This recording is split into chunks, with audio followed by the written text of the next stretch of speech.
I think Joshua Jackson and James Vanderbeek represent a microcosm of our political ideology and voting behavior. This is another unserious politics video. I needed a palate cleanser. The show Dr. Odyssey is premiering tonight on Hulu, featuring Joshua Jackson as a cruise ship doctor. Big deck energy indeed. This is in no way sponsored. I just really like Josh Jackson. But as the publicity stills began to circulate and we saw more appearances of Joshua Jackson, like at the Emmys, it was brought to our attention, and some of us already knew, that Josh Jackson is aging well. Someone in the comments said it's like John Stamos and George Clooney had a baby. I can't stop thinking about it. Then I saw a TikTok video that included the anniversary cover of this Entertainment Weekly with all of the most of the Dawson's Creek cast on it. And the comments section was a veritable fan club of Josh Jackson / Pacey Witter. Virtually no love to be found for Dawson Leary, James Vanderbeek, which is interesting because the entire show is named after him. Somehow, Pacey Witter, Josh Jackson, has emerged the icon of this show. But I think this goes farther than just simply a Team Dawson versus Team Pacey discussion. I think this represents an ideological shift in voter values.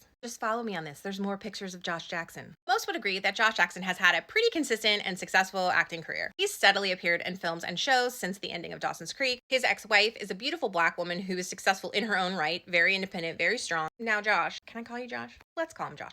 Josh is Canadian, so he hasn't really spoken out about US politics, but he has said that he is left of center in terms of his political ideology. And everything we've seen so far seems to confirm that. James Vanderbeek, on the other hand, only acted sporadically. Eventually, he retired from acting in public life and moved to a farm where he and his wife had a baker's dozen of children. I don't know, maybe they're still procreating. Somebody let me know. Contrary to Joshua Jackson, James Vanderbeek has been outspoken about politics. He went on an anti-Biden rant using right-wing conspiracies recently and was the media darling of Fox News. Many attribute this rant to his wife, who considers herself a trad wife, and has been pretty open about her opposition to modern medicine, shall we say. I submit to you, partly because I wanted to look at pictures of Josh Jackson, that these two, James Vanderbeek and Josh Jackson, represent more than just Team Dawson and Team Pacey. It represents a mandate from the people, a rejection of these far-right, evangelical, conservative ideals that are being pushed on us every day by a small faction of people that are like just really loud, but don't really represent the true interests of the American people, versus a less traditional, but more democratic, more inclusive,